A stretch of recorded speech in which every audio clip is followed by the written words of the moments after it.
bonjour à tous. Effectivement, aujourd'hui, on intervient pour vous présenter les centres de ressources territoriaux de votre territoire, du Nord Seine-et-Marne. Donc, c'est un dispositif d'aide au maintien à domicile qui est donc financé par l'Agence régionale de santé. Et donc, l'objectif, c'est de proposer aux personnes âgées de pouvoir rester chez elles le plus longtemps possible dans les meilleures conditions. Donc, aujourd'hui, on va bien vous présenter nos missions. On va présenter chaque CRT du secteur et on répondra aussi à vos questions à la fin. Voilà. Donc, tout d'abord, les missions d'un CRT. Donc, on a regroupé rapidement sur cette diapo les missions principales. On va intervenir notamment pour soutenir et sécuriser le maintien à domicile. On va aussi soutenir les aidants qui sont souvent les premiers impactés par les difficultés du maintien à domicile. On va proposer une coordination des acteurs et proposer des ateliers, des activités pour lutter contre l'isolement social des personnes âgées.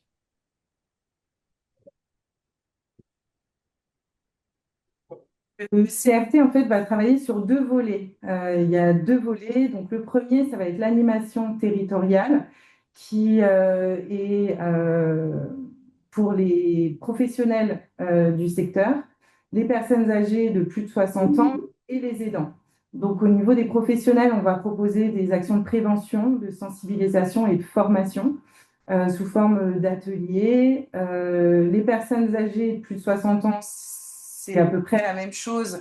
Prévention, sensibilisation, information, notamment des risques liés à l'âge et proposer des activités pour le maintien du lien social, ce qui va permettre en fait aux personnes de se retrouver autour de temps conviviaux. Et pour les aidants, on est aussi sur la prévention, la sensibilisation, la formation et proposer du soutien aux aidants.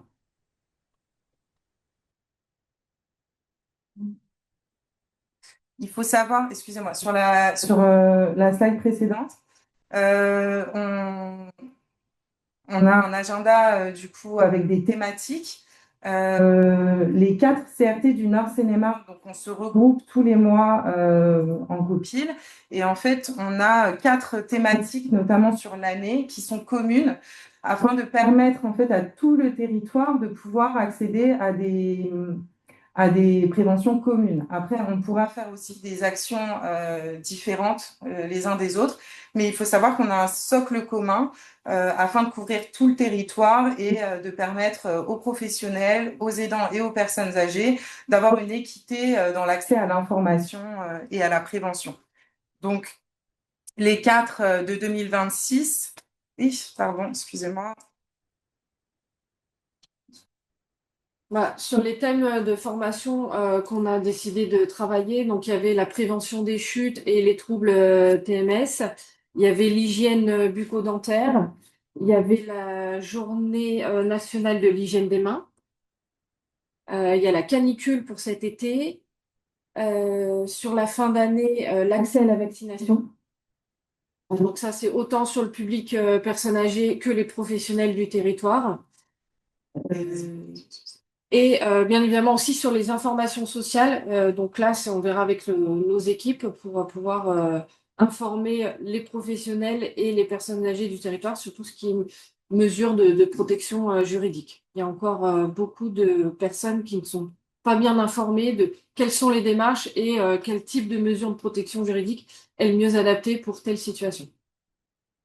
Les moyens de communication qu'on va utiliser, notamment pour informer de ces actions, ce sera soit du mailing, soit la newsletter du DAC, et aussi on passera par les partenaires pour qu'ils puissent diffuser les informations, les ateliers qu'on propose. Voilà. Je vais passer à la slide suivante. Vas-y. Alors, du coup, il y a maintenant donc, le volet 2. Le volet 2, ça va être un accompagnement renforcé à domicile. Donc, le public ciblé, ça va être les personnes de plus de 60 ans, avec un GIR compris entre 1 et 4. Il n'y a bien sûr pas de conditions de ressources parce qu'on est intégralement financé par l'Agence régionale de santé. Donc, il n'y a pas de reste à charge pour les bénéficiaires qu'on suit. Ce travail-là, on le fait en coordination avec les différents acteurs du territoire. L'objectif, c'est pas de faire à la place des personnes qui sont déjà existantes, pardon, mais de faire avec eux. Donc pour ça, on identifie les besoins, on évalue la situation au domicile, on fait un accompagnement administratif, par exemple dans les demandes d'APA, de protection juridique, etc. On fait de la coordination du parcours de soins, donc on peut aider à la prise de rendez-vous médicaux, etc. On fait un maintien du lien social. Donc, comme pour le volet 1, on le reproduit aussi sur le volet 2 en proposant des activités, notamment de la stimulation cognitive, etc. Et on fait aussi du soutien de l'aidant parce qu'encore une fois, c'est quelque chose qui est un vrai besoin aujourd'hui avec des aidants qui sont réellement épuisés. Et donc, tout ça, ça va servir à la sécurisation du parcours du bénéficiaire.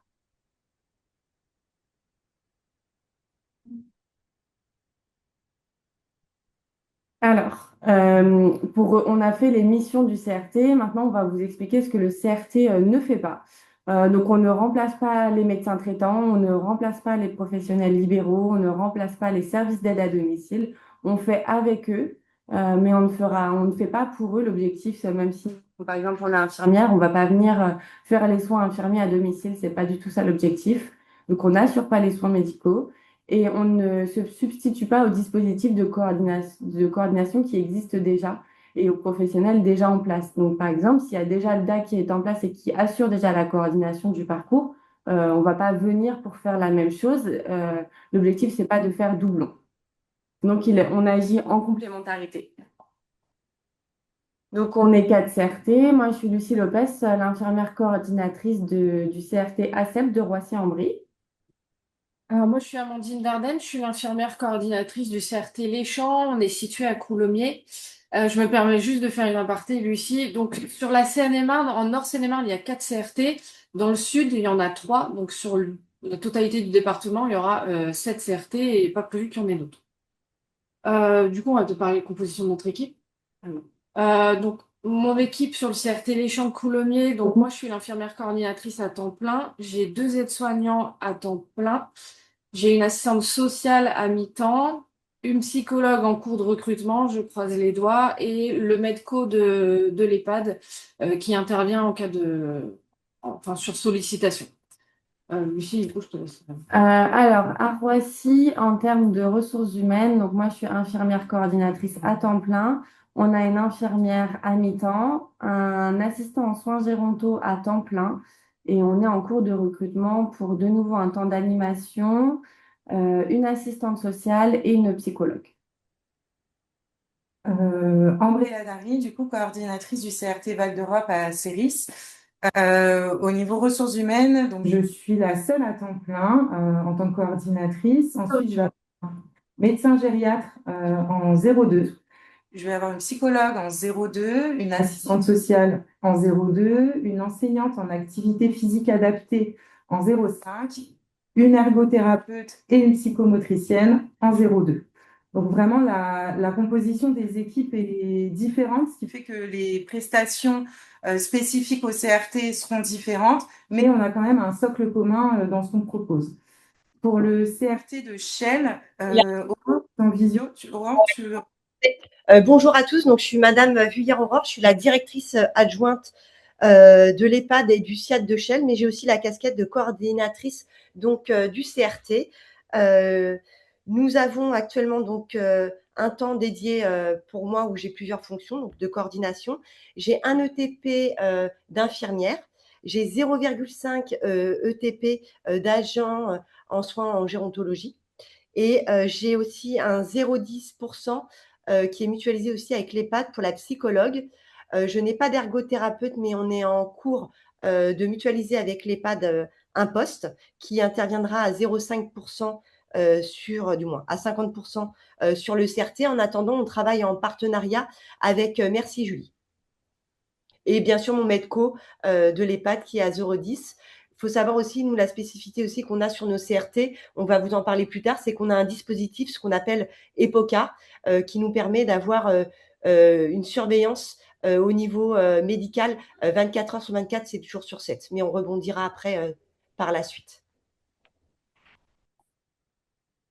Merci. Du coup, on vous a mis la cartographie du Nord Seine-et-Marne pour que vous puissiez voir un petit peu la répartition des CRT. Donc, tout à droite, vous aurez le CRT de Coulommiers. Tout à gauche, celui de Chelles. En bas, à gauche, celui de Roissy-en-Brie. Et en plein milieu, celui du Val-d'Europe. Vous aurez aussi, on vous partagera la liste des communes pour que ce soit plus lisible pour vous. Ça vous permettra de savoir quel CRT intervient sur la commune qui vous intéresse. Donc là, je me permets de rebondir, Marie, si vous pouvez revenir en avant. On est complémentaires hein, dans nos informations. Là, donc c'est la carte du Nord Seine-et-Marne. Donc sur le volet 2, ce qui fait qu'on a nos répartitions qui sont individuelles sur le volet 2. Par contre, sur le volet 1, donc je reprends sur l'animation territoriale, on a le territoire DAC Nord où c'est commun aux 4 CRT. Là, ce que vous voyez, les territoires qui sont bien différenciés, c'est vraiment pour le volet 2, l'accompagnement individualisé à domicile. Et sinon, sur le volet 1, animation territoriale, on est sur le même territoire Nord Seine-et-Marne qui correspond à celui du DAC. Et quand on vous parlait tout à l'heure des agendas, enfin des thématiques annuelles, sur les 4 thématiques communes, justement, ce sera sur ces territoires aussi pour que justement tout le territoire soit couvert sur les 4 thématiques qu'on a abordées tout à l'heure. Après, sur celles qui seront différentes, on pourra être amené à intervenir sur d'autres territoires, tant que c'est sur le DAC Nord 77.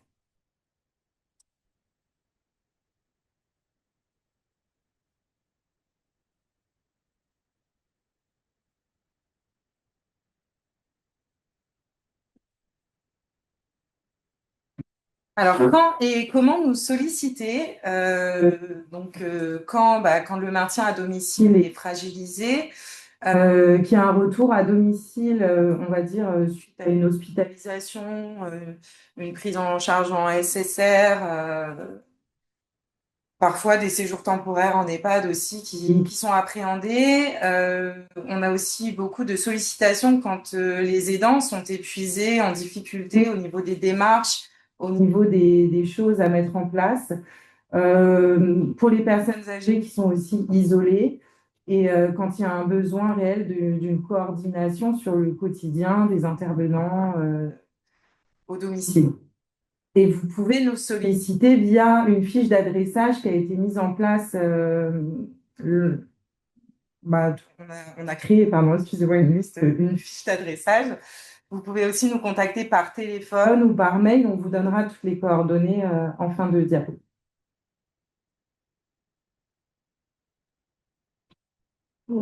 Là, du coup, on a voulu vous mettre un cas concret pour que ça soit peut-être un peu plus parlant. Donc, on a pris l'exemple de Madame D qui est en sortie d'hospitalisation. Donc, elle fait un retour à domicile après une fracture du col du fémur. Madame D a 82 ans. Donc, sur ces critères-là, elle rentre en principe sur les conditions d'admission du CRT. Surtout qu'elle est en perte d'autonomie et en fragilité suite à ce retour d'hospitalisation. Donc, le CRT est sollicité. Euh, on nous envoie l'orientation. On fait un premier contact par téléphone avec l'orienteur, voir si déjà les critères d'admission sont bien respectés.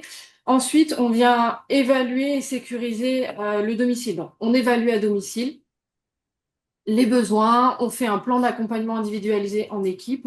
Là, pour le coup, pour Madame D, on va faire intervenir une ergothérapeute afin d'adapter et de sécuriser son logement. Sur les préconisations de l'ergothérapeute, on va venir aider Madame D si elle n'est pas en capacité de le faire ou qu'il n'y a pas d'aidant. On vient aider Madame D pour aménager son logement sur les préconisations du bilan ergo.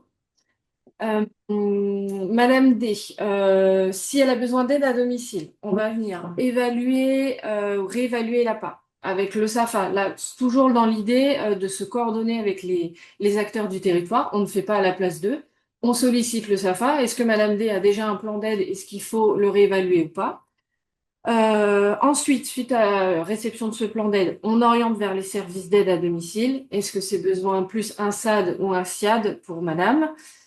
On peut préconiser un portage de repas si Madame D en ressent le besoin. Et on peut également faire installer la téléassistance toujours dans un souci de sécuriser Madame D à son domicile. Donc, Les aides, là, notre accompagnement du CRT ne s'arrête pas là. On suit Madame D tout le temps qu'elle en a besoin. Est-ce qu'elle est sécurisée à son domicile? On se met en lien avec les professionnels de santé, son médecin traitant, éventuellement un kiné, parce qu'on est suite à quand même une récupération après une fracture du col du fémur. Est-ce que potentiellement il y a besoin d'une infirmière libérale? C'est notre rôle aussi de mettre toute la coordination en place. On a une facilité de réaction en cas de difficulté. Certes, on est une petite équipe et on est facilement joignable. Si Madame D a un souci, elle nous appelle et on avise en fonction. On suit bien évidemment la reprise d'autonomie de Madame D ou on réajuste si besoin. Et notre objectif, c'est vraiment d'anticiper les ruptures de parcours. Voilà pour Madame D. Ensuite, on a Monsieur H. Donc, Monsieur H, il a 78 ans, il vit à domicile, il est en situation d'isolement social. Il a une fille qui est aidante, en épuisement, et elle ne sait plus comment faire face. Donc, on fait une évaluation globale, une évaluation de l'isolement et des fragilités. Donc, c'est là qu'on se rend compte que monsieur est complètement isolé, qu'il ne voit plus personne, qu'il ne partage plus aucun lien avec personne d'autre que sa fille. On fait un repérage également du niveau d'épuisement de l'aidante. Notre travail, ça va être donc de lutter contre l'isolement. Donc, on va le mettre en lien avec des associations locales, des bénévoles, etc. On va lui aussi, nous, lui proposer des activités sociales qui sont adaptées à ses capacités. Encore une fois, il y a des personnes qui ont des troubles cognitifs, d'autres des troubles moteurs. Donc, on va essayer de s'adapter au mieux aux besoins et aux envies de la personne accompagnée. Et on va remobiliser autour du lien social. Notre travail, ça va être aussi sur le soutien de l'aidant. Donc, on va l'écouter, on va l'accompagner, on va aussi l'orienter vers des groupes de parole ou des dispositifs de répit et informer sur les aides existantes. Donc, on peut voilà, l'orienter vers les plateformes de répit, vers des accueils temporaires en établissement, des services d'aide à domicile pour qu'elle ait des temps où il est entouré de professionnels. Et ensuite, on va suivre et réajuster la situation de façon régulière. Donc, pour tout ça, on fait, nous, un projet personnalisé d'accompagnement, c'est important. Et donc, ce projet, on peut le réévaluer au besoin, aussi autant de fois qu'il est nécessaire. Voilà. Et on va toujours faire de la prévention des situations de rupture.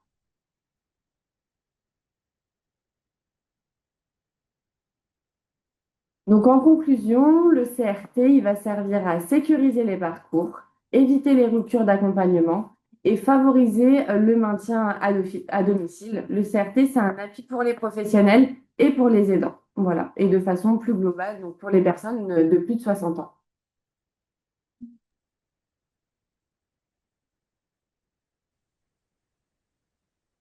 Les filles, je peux me permettre juste de rajouter quelque chose? Bien sûr. Alors, je me permets juste de présenter, je suis pas là pour faire de la publicité, mais vous savez, sur le volet 2, on doit maintenir le patient au domicile avec une obligation auprès des ARS, c'est la levée de doute et l'obligation, en fait, la nuit, à pouvoir apporter une réponse à nos patients.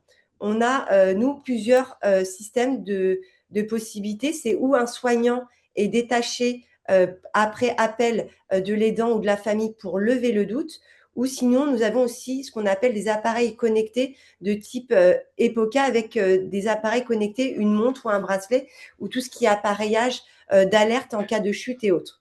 Ce dispositif EPOCA nous permet d'avoir quelque chose en plus, c'est que avec ce dispositif médical, on a des constantes qui nous sont données. Et en cas d'absence de constante ou d'observation d'élévation du pouls ou une tension anormalement élevée ou trop basse, en fait, ce dispositif prend contact tout de suite avec nous et nous alerte. Donc, pour des patients qui sont fragiles du côté médical, ça permet d'être quand même quelque chose de plus pour maintenir le patient au domicile. Ça ne pallie pas à une consultation après chez un médecin ou autre, mais il faut savoir qu'on a une levée de doute complémentaire qui peut être un peu différent justement de la téléalarme habituellement standard. Pour l'instant, nous sommes que deux. Lucie, Oui, avoir le moi, dispositif. à Roissy, on l'a Voilà. aussi. Voilà, tout le monde ne l'a pas, mais après, c'est des choses qu'on peut avoir sur différents types de CRT.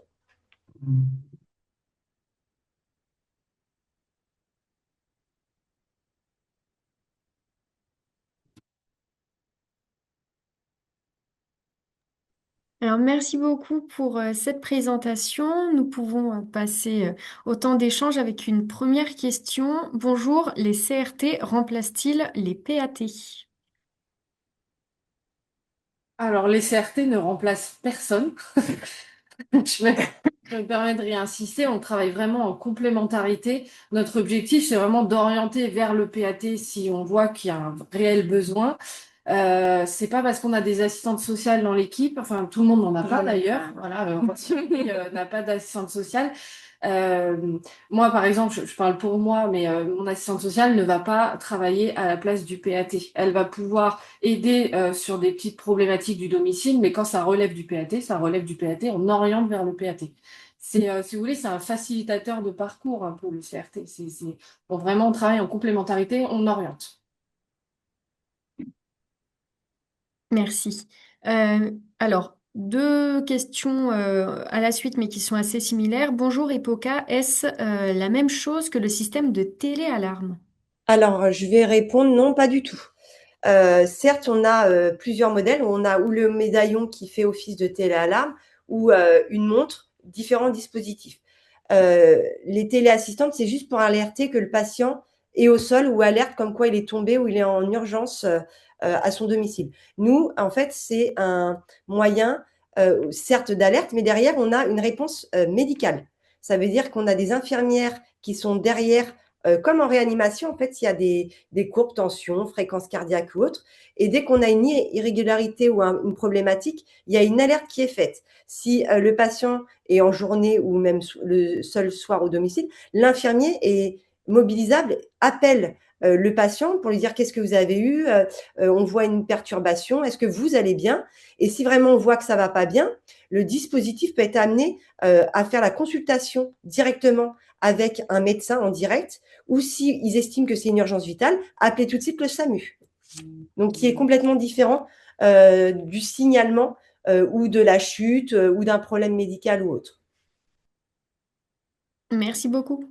Alors, Madame Desjardins nous demande, y a-t-il un nombre maximum de personnes accompagnées par le CRT? Alors aujourd'hui, dans le cahier des charges, la file active est de 30 personnes. Voilà, 30 personnes qui peuvent être accompagnées simultanément sur le volet 2. Sur le volet 1, il n'y a pas de nombre de personnes puisqu'on est vraiment on est centre de ressources, donc centre d'information, de prévention, de sensibilisation, voilà, mais on les accompagne pas de façon renforcée, individuelle. Et donc ça va être oui, une file active de 30 personnes. Merci. Alors, une autre question. Prenez-vous en charge des personnes en situation d'addiction, exemple alcool ou autre? Alors, la question qu'il faudrait mieux reformuler, c'est est-ce que cette personne-là est en perte d'autonomie à domicile suite à son addiction? Si c'est que l'addiction le problème, c'est pas enfin, ça relève pas de nos missions. Par contre, si on est vraiment sur une perte d'autonomie à domicile, ça peut être évalué par le CRT.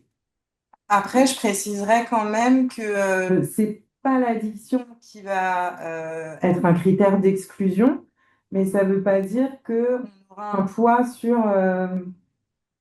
sur la problématique d'addiction. En fait, on est dans l'accompagnement renforcé, mais on n'est pas non plus garant de ce que la personne, ça reste du domicile, donc les gens, ce qu'ils font après derrière leur mur, on ne peut pas non plus être derrière eux H24. On travaille, on collabore en fait avec ces personnes au domicile, avec les aidants, avec les bénéficiaires. S'il y a des informations qu'ils ne veulent pas partager ou qu'il y a un refus de soins parce ils ont une maladie d'addiction, enfin voilà, on n'aura pas de poids là-dessus. D'accord. Ok. Très bien. Merci. Avez-vous le programme de formation, sensibilisation, prévention 2026 pour les professionnels?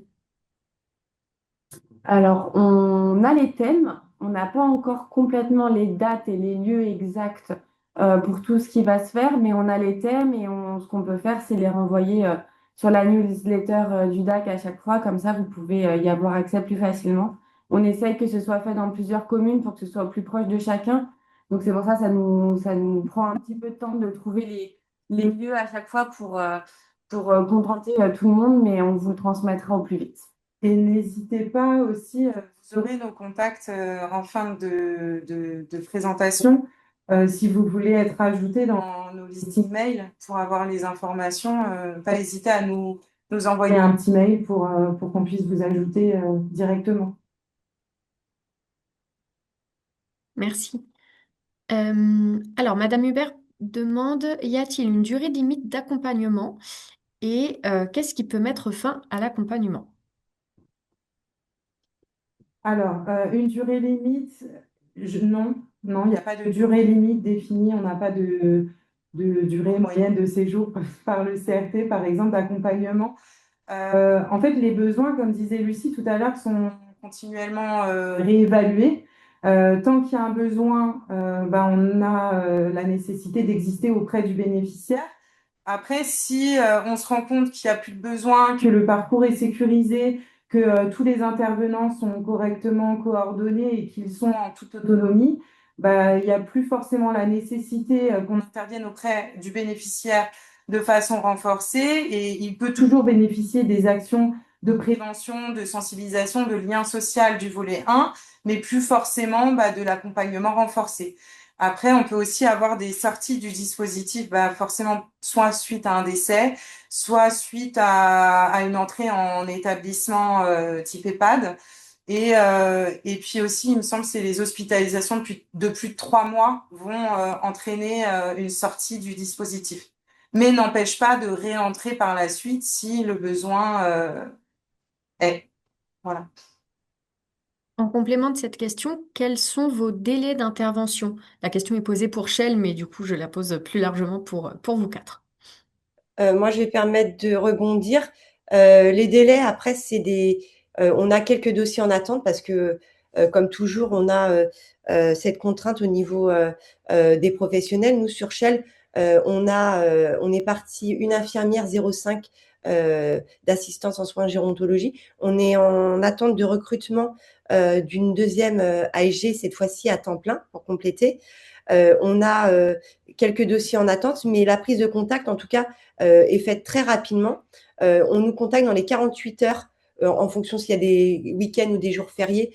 On vous rappelle tout de suite derrière. On prend contact avec vous, on essaye d'échanger sur la situation et après on fixe une visite d'évaluation, tout simplement pour prendre en compte les besoins de chacun. Mais ça peut être très rapide sur la mise en place du dispositif pour nous. Effectivement, on s'est donné comme ligne directive en fait de répondre dans les 48 heures, en tout cas d'avoir un premier contact pour pouvoir ensuite organiser un passage à domicile pour l'évaluation des besoins. Après, il faut savoir que dans les faits, il y a aussi les aléas du quotidien, donc parfois ça peut être un petit peu plus long, mais en tout cas, on essaye de s'y tenir. Voilà. On évalue l'urgence aussi, enfin, ça reste du cas par cas, hein. Merci. En complément, combien de temps entre la visite d'évaluation et le démarrage effectif des interventions? C'est pareil, c'est au cas par cas en fait. S'il y a une urgence réelle, à ce que dès le lendemain on intervienne, alors on intervient au plus vite. Après, si c'est une situation qui est quand même plutôt cadrée et qui a juste besoin de remettre un peu les dents, de recoordonner et de faire, je sais pas, une demande de renouvellement à pas, etc. Bon, on peut mettre une semaine ou deux, mais c'est en règle générale, on essaye de le faire assez rapidement en tout cas. Et ce qu'il faut savoir, en fait, c'est qu'on travaille, on fait signer un contrat à nos bénéficiaires. Et ça peut faire peur par moment. Donc, parfois, on a besoin d'en discuter plus longtemps avec eux. Je précise, c'est un contrat qui n'engage en rien le bénéficiaire, à part peut-être de nous fournir les informations nécessaires à un bon accompagnement. parce qu'encore une fois, on n'est pas là derrière eux tout le temps, donc on ne peut pas avoir toutes les informations non plus. Donc, il faut avoir le consentement du bénéficiaire, il faut qu'il soit d'accord pour signer le contrat. Mais moi, il m'est arrivé de faire des visites du coup pour l'évaluation des besoins. C'est pressé, il faut mettre des choses en place. Donc, avant même que le contrat soit signé, de commencer à mettre les actions en place. Quand c'est un peu moins pressant, justement, généralement, on attend de faire signer le contrat. Donc, ça dépendra aussi des disponibilités de la personne, des disponibilités aussi de notre emploi du temps, mais on essaye de faire les choses, en tout cas, adaptées aux besoins, à l'urgence du besoin. Merci. Alors, la question sur la différenciation entre le DAC 77 Nord et les CRT a été posée 2 fois. On savait que cette question allait être posée, donc on vous a prévu une diapo synthétique pour répondre à la question. Donc, on y répondra juste après. J'en prends du coup une seconde. Quelle est la plus-value, entre guillemets, apportée par le CRT lorsque nous avons déjà sollicité le SAFA ou le PAT? Ça dépend de la problématique. On ne peut pas expliquer une plus-value si on n'a pas de situation. Ça dépend quelle est la problématique, si c'est une problématique purement sociale, si c'est médical et social, s'il y a beaucoup d'acteurs à coordonner ou pas, en fait. Tout dépend vraiment de la situation. Parce qu'en fait, si l'accompagnement attendu, il est simplement administratif, social, bah, effectivement, on n'aura pas forcément de plus-value, surtout si on n'a pas d'assistante sociale sur le dispositif. Euh, on ne sera pas, on sera pas meilleur, enfin, il n'y aura pas plus d'intérêt à faire appel à nous qu'au SAFA. Par contre, si, comme le dit Lucie, bah, associé aux difficultés administratives, il y a une problématique dans le parcours de santé, il y a de l'isolement social ou il y a un épuisement de l'aidant, en fait, c'est cette prise en charge globale qui va être une plus-value. Mais si on est axé que sur une problématique, bah, on n'aura pas forcément vous n'aurez pas plus d'intérêt à faire appel à nous qu'à un dispositif spécifique. Je ne sais pas si c'est très clair. Oui. Euh, Bonjour, je ne sais pas si vous m'entendez bien, je suis Solène Thiebaud, donc du DAC 77 Nord. Peut-être juste pour compléter ce que vous disiez, Madame Eldari, moi je dirais que la plus-value, ça rejoint ce que vous disiez, c'est quand vous allez avoir vraiment une personne qui aurait besoin d'un suivi, comme on le dit pour le CRT, de proximité, c'est-à-dire que vous avez besoin de mettre en place des activités pour préserver le lien social. Cette notion d'isolement, je pense qu'elle est importante. Et aussi ce suivi un petit peu rapproché de surveillance, le fait que voilà, l'équipe du CRT peut être à disposition très rapidement pour répondre aux interrogations tant de l'usager, de son entourage. Je pense qu'il faut le penser de toute façon en complément d'un suivi vraiment de proximité sur le domicile. C'est ça qu'ils apportent en plus, et c'est ce pourquoi ils ont été créés. Est-ce que vous êtes d'accord avec moi, les CRT, pour répondre en ce sens? Oui, Oui, oui, tout à fait. oui, oui. Merci, Solène. De rien.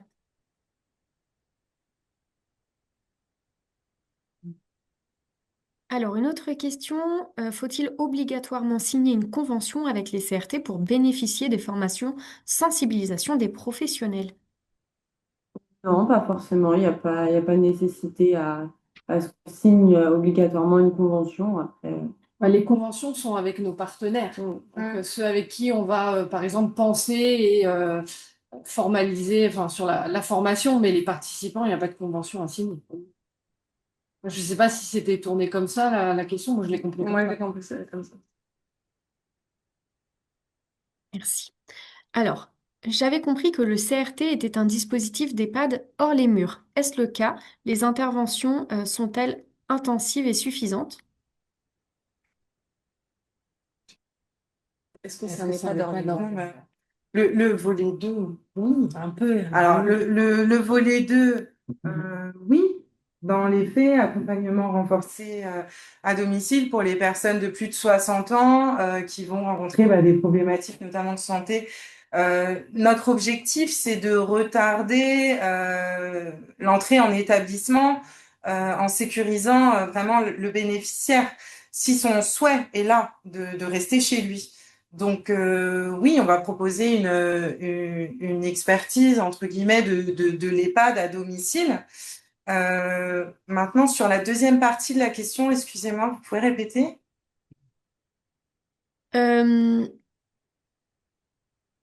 Excusez-moi, je me suis perdue. Les interventions sont-elles intensives et suffisantes? Et donc, c'est là, cette partie-là que je ne saisis pas. En fait, enfin, intensive, non. Comme vous l'avez vu, on a une petite équipe, donc intensive, on peut pas dire que c'est intensif.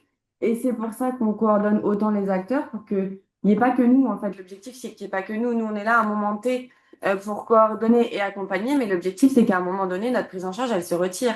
Donc, Pas pérenne. c'est ça. C'est pas une solution pérenne. Le CRT, c'est juste pour mettre à plat les choses et trouver des solutions. Mais une fois qu'on est en sécurité à domicile, on se retire. Donc, si la prise en charge repose essentiellement sur nous, ça peut pas fonctionner en fait.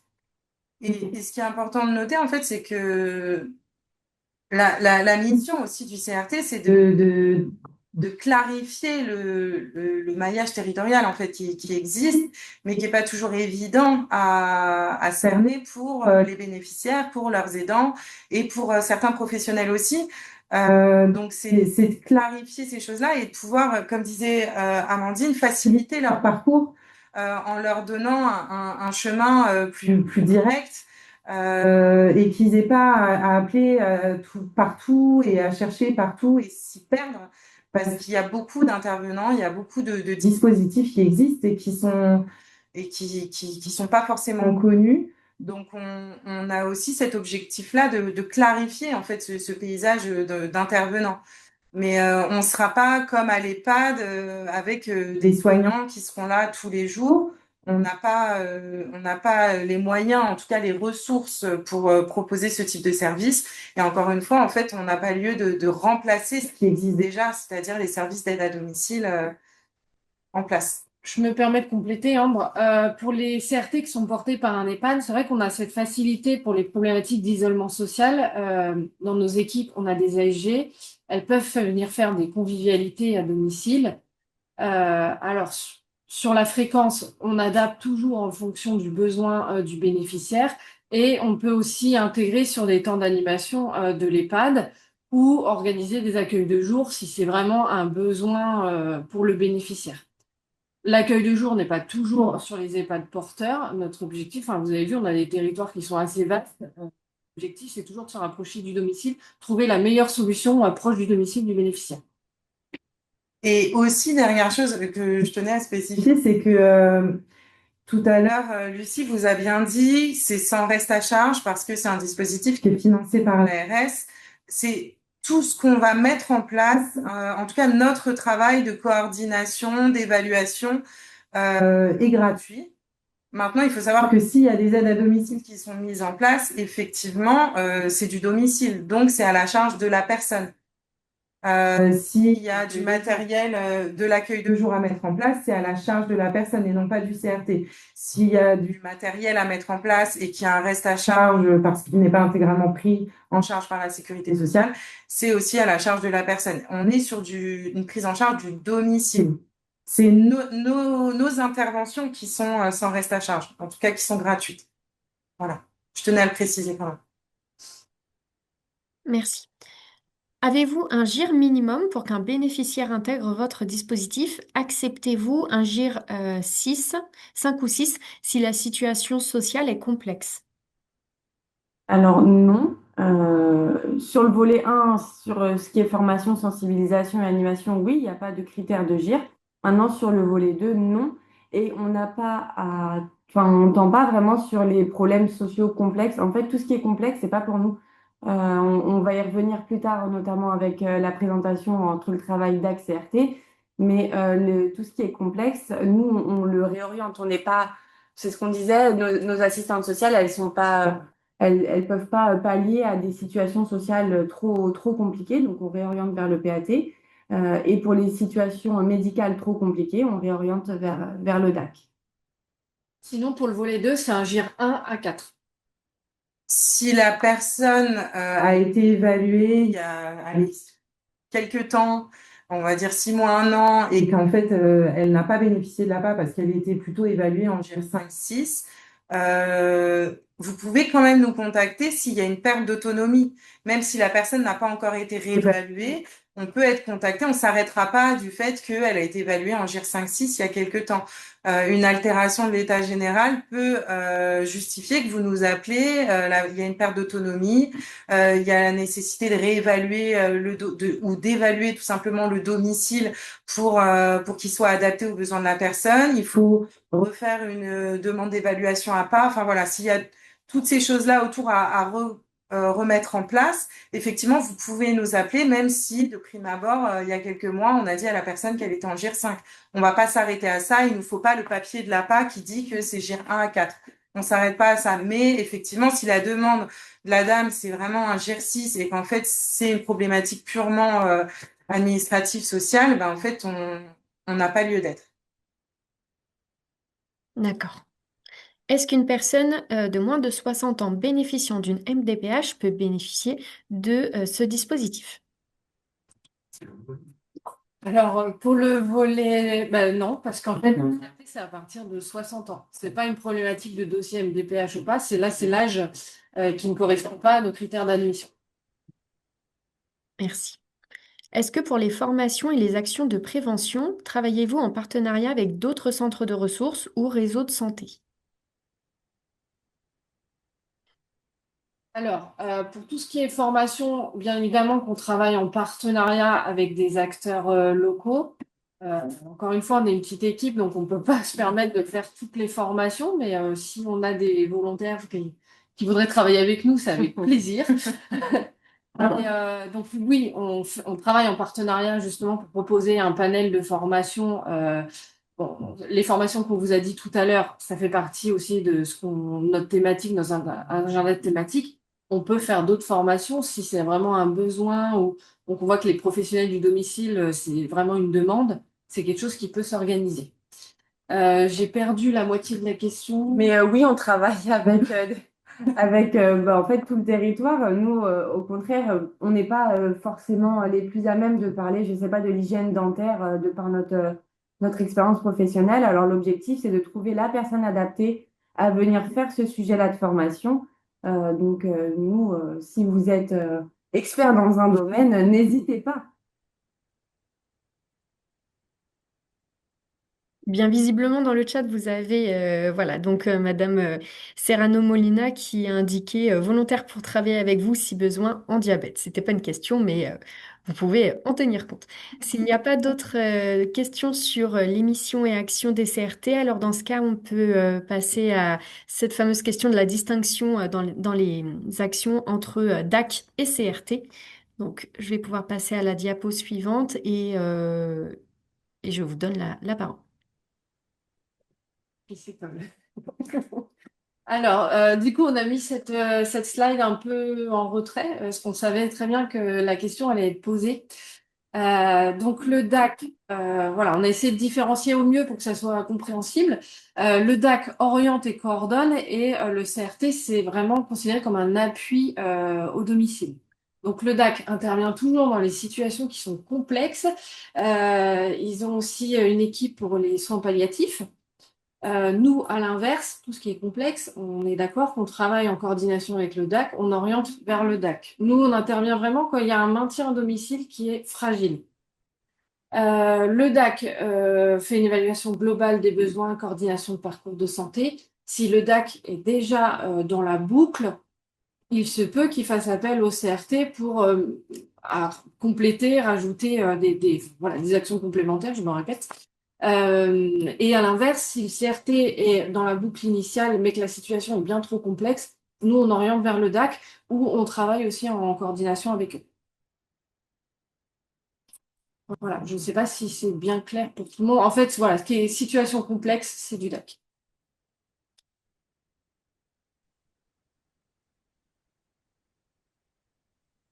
Est-ce qu'il y a des questions, Marie, ou nous, on voit pas la conversation. Non, il n'y a pas de questions, en tout cas pas de commentaires. Est-ce que Solène, tu souhaites compléter sur ce qui a été... Peut-être, c'est allez. moi.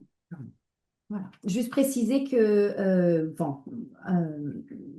effectivement, comme le disait Amandine, si on se sollicite les uns les autres, en fait, on se parle.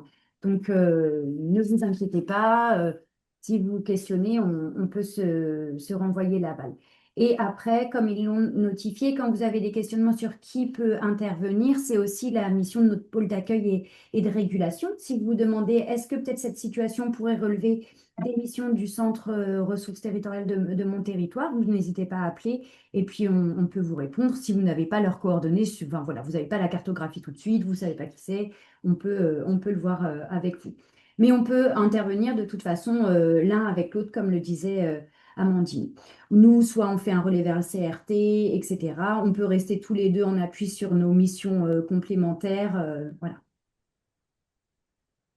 Merci Solène. Mais c'est vrai que j'insiste parce que moi, on m'a souvent demandé, on n'est pas rivaux avec le DAC, pas du tout. On travaille vraiment ensemble ou même on peut juste échanger sur une situation sans forcément qu'il y ait le CRT qui intervienne. Moi, il y a des référents de parcours DAC qui m'appellent, voilà, pour vraiment qu'on échange et c'est ça le travail en coordination. Voilà. Donc, il n'y a aucune rivalité DAC-CRT. On est là pour travailler ensemble et apporter une meilleure réponse, en tout cas aux personnes âgées accompagnées.